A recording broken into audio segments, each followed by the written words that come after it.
Assalamualaikum warahmatullahi wabarakatuh. Nitendo mtika Allah subhanahu wa ta'ala katika Qur'an al-Karim manawi wa man yattaqillaha yaj'al lahu makhraja wa yarzuquhu min haythu la yahtasib. Habari Allah subhanahu wa ta'ala manawi niza matawatan Allah subhanahu wa ta'ala dia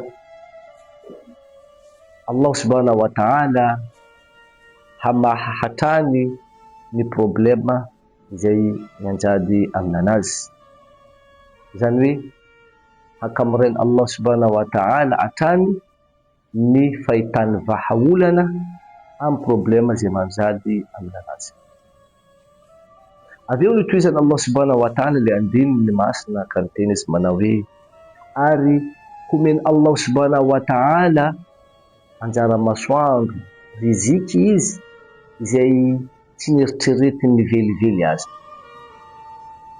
Nambara ni ireo manampahaizana atsika atao anatin'ny fona silamo fa hoe ny masina io ino andininy izay hoe feno indrindra anatin'ny Qur'an al-Karim izay manambara amitsika ny vahaolana amin'ny fiainana any akoatra sy ny vahaolana amin'ny fiainana eto ambony tany ty.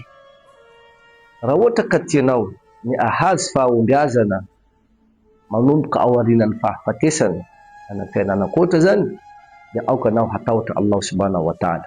Io nambaran'ny Allah hoe wa man yattaqillah yaj'al lahu makhraja. Allah subhanahu wa ta'ala hanamaivana hatrany ny sarotra amin'ny io olona zay matahotra Allah io. Ino koa zaka sarotra mandilatra le fiainantsika amin'ity dunia ty, mandilatra fiatefantsika Allah subhanahu wa ta'ala ny fiainana anakoatra tsy haitsika karakory ny sedra ho sedraitsika rehefa miala amin'ity duniatsika ty isika. Fa Allah nefa nampanantena fa hoe izay olo matahotra Allah, Allah hanameva aminanazy izany sedra zany. Ary ny tapany faharoa kosa Allah subhanahu wa ta'ala koa nampanantena fa hoe izay olo matahotra Allah manana takwa, Allah subhanahu wa ta'ala hamaha ny varavaran'ny rizikinazy amin'ny dunia ty, riziki zay hoe tsy nieritreretiny na ny vinavinainy na nikajikajiny fa de ovahiny Allah subhanahu wa ta'ala. Donc anao zay mila fahombiazana eto tany na koa any akoatra okanao mba hatahotra Allah subhanahu wa ta'ala.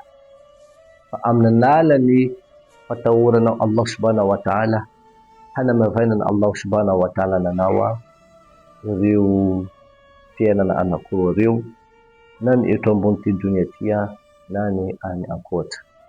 Zay ary aloha no mba afaka ny famosana tamitsika tamin'ity androany ity fa makasitraka anao na aritragneno hatramin'ny farany. Wassalamu alaikum wa rahmatullahi wa barakatuh.